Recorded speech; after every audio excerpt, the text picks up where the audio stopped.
Exercise 3.3, question 3, prove the following. 9th example, sin 3x divided by cos x plus cos 3x divided by sin x equal to 2 cot 2x. इथे आपल्याला prove करायचं आहे LHS side equal to RHS. मग आपण LHS side ही solve करू and it is equal to RHS हे इथे प्रूव्ह करू. LHS साइडला टर्म्स ह्या साइन मध्ये आहे, साइन कॉस कॉस साइन असं आहे आणि RHS साइडला जी टर्म आहे ती कॉट मध्ये आहे आणि ते अँगल वेगळे वेगळे आहेत. इथे 3x अँगल आहे, इथे 3x आहे, इथे x अँगल आहे, इथे x अँगल आहे आणि इथे 2x अँगल आहे. LHS side LHS left hand side equal to sine 3x divided by cos x plus cos 3x upon sine x. इथे ऍडिशन करून घ्यायचे, cross multiplication and then add sine 3x into sine x, sine 3x into sine x. तर प्लसचं चिन्ह आहे इथे म्हणून आपण इथे प्लस देऊ.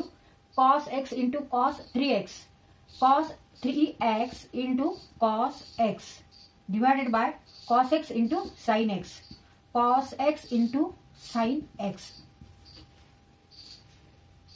Now we know that formula, that is compound अँगलचा जो फॉर्म्युला आहे ट्रिग्नोमेट्रिक फंक्शन कोसाइन फंक्शन काढण्याचा. इथे डिफरन्स आहे, दोन अँगल मध्ये डिफरन्सचा आपण हा फॉर्म्युला आहे. ए मायनस बी, इथे ए अँगल एक आहे दुसरा बी आहे.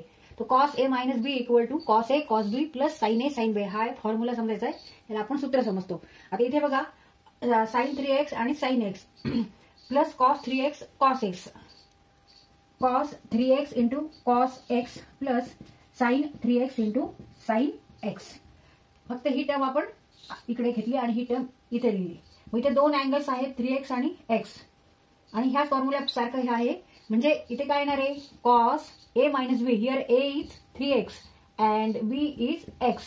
therefore 3x minus x, cos 3x minus x equal to cos 3x into cos x plus sin 3x into sin x. म्हणजे आता ह्या टर्मच्या ऐवजी आपण फक्त cos 3x minus x लिहायचे.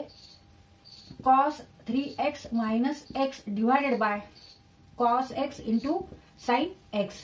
आता इथे सबट्रॅक्शन आहे, 3x minus x म्हणजे 2x, cos 2x divided by cos x into sin x. तिथे आपल्याला RHS साइडला cot 2x पाहिजे. cot 2x means what, cos 2x divided bye sin 2x. आता इथे cos x sin x आहे. इथे परत एक फॉर्म्युला आहे 2 sin theta, sin 2 theta equal to sin 2 theta equal to 2 sin theta cos theta. तिथे sin theta म्हणजे sin x आहे, cos थीटा म्हणजे cos x आहे, इथे फक्त 2 नाहीये. तर इथे काय करायचं आपण, multiply numerator and denominator by 2. म्हणजे अंशाला आणि छेदाला आपण 2 ने गुणू. मग त्यामुळे इथे 2 येईल आणि मग 2 cos x sin x equal to sin 2x होईल आणि हे cos x 2x इथं आहे रिमेनिंग आणि 2 ने आपण न्यूमरेटरला पण मल्टिप्लाय करतो म्हणजे 2 cot 2x हे आन्सर येणार. Multiply numerator 2 into cos 2x, 2 into cos x into sine x. जर आपण न्यूमरेटरला 2 ने मल्टिप्लाय केलं तर डिनॉमिनेटरला सुद्धा 2 ने मल्टिप्लाय करायचं. अंशाला जर 2 ने गुणलं तर छेदाला सुद्धा 2 ने गुणावं लागतं. Means 2 divided by 2 equal to काय येणार आहे, 1.